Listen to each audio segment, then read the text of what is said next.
Welcome to back my page. নতুন আরেকটি ভিডিওতে আপনাদেরকে শুভেচ্ছা ও স্বাগতম জানাই। আজ চলে আসছি চৌফলন্ডি ইউনিয়নে।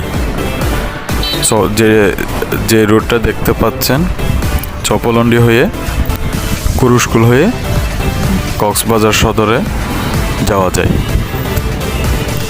এই রোডের পাশেই ন্যাচারালভাবে লবণ উৎপন্ন করে থাকে।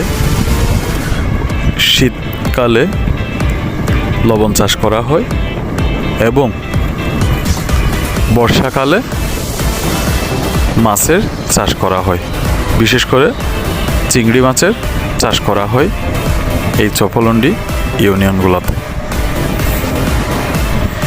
এই লবণ চাষের মাধ্যমে এই এলাকার কৃষকরা তাদের জীবিকা নির্বাহ করে থাকে। বিশেষ করে শীতকালে লবণ চাষ করে তাদের জীবিকা নির্বাহ করে এবং বর্ষাকালে চিংড়ি চাষ করা হয় এখানে।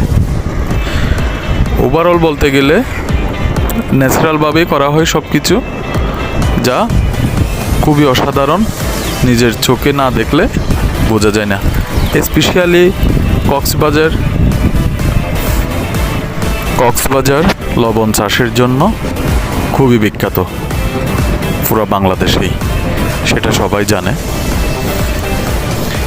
যে রোডটা দেখতে পাচ্ছেন এই রোড দিয়ে আবার কুরুশকুল হয়ে নয়া ব্রিজ হয়ে কক্সবাজার সদরে ওঠা যায়।